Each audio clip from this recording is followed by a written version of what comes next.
we're here right now sa Universal Studios sa Beijing, China.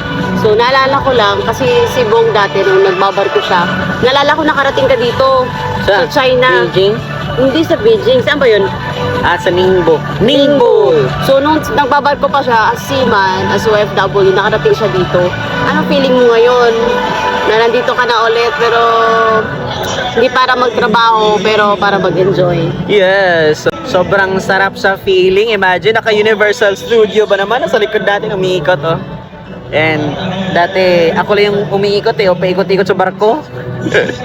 Pero ngayon, ganito na yung mga view natin, na-experience natin yung mga ganitong feeling. And imagine, nagra-rides. And dati, parang, yes, nakapunta ako dito sa China, pero that time is nasa loob lang kami ng barko. Hindi pwedeng lumabas. Kasi that time naman, sobrang lamig. Naalala ko dati na nabasa yung kamay ko, so, tapos sobrang lamig. Hinawa ko sa pinakamainit na parte ng katawan ko. So, sila na mag-isip kung saan yun. Basta kayo na bahala. But sobrang grateful lang kasi sa isang decision na ginawa ko, bumalik tayo dito sa China, not for me to work but to enjoy life. And yan naman talaga we deserve better in life. Yung tipong akala natin na parang dito na ako, settle na ako sa ganitong situation, pero kakagano natin na di natin nakikita na meron palang mas ikaka-best pala sa life natin. At yun yung nangyari sa akin ngayon.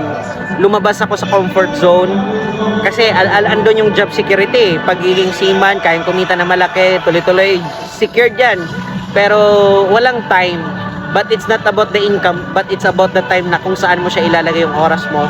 Na right now, yung oras ko nilalagay na spend time with my partner, 'di ba? But and of course right now, kumbaga hawak ko yung oras ko kung saan ko siya ilalagay. Unlike before na parang pag sakay ka, sa Pinas ka, puro ka palabas. Unlike ngayon, parang kahit nandito sa China is kumikita tuloy-tuloy. Kaya sobrang grateful with that decision na ginawa ko. Kaya excited ako sa maraming mga seaman or kabaro na makakapanood ng video na to na soon kayo naman yung next. Yes, and yun naman yung pray natin, no, na maraming OFW, Yes. pamilya, partner ng OFW, na ma-experience din yung ganito. Kasi iba talaga, iba yung feeling pag nagta-travel ka ng ibang bansa, pero kakaibang feeling pag kasama mo rin yung pamilya mo. And I wish you all, lahat ng mga nanonood ng video na to, na kung ano po na-experience namin, ma-experience nyo din.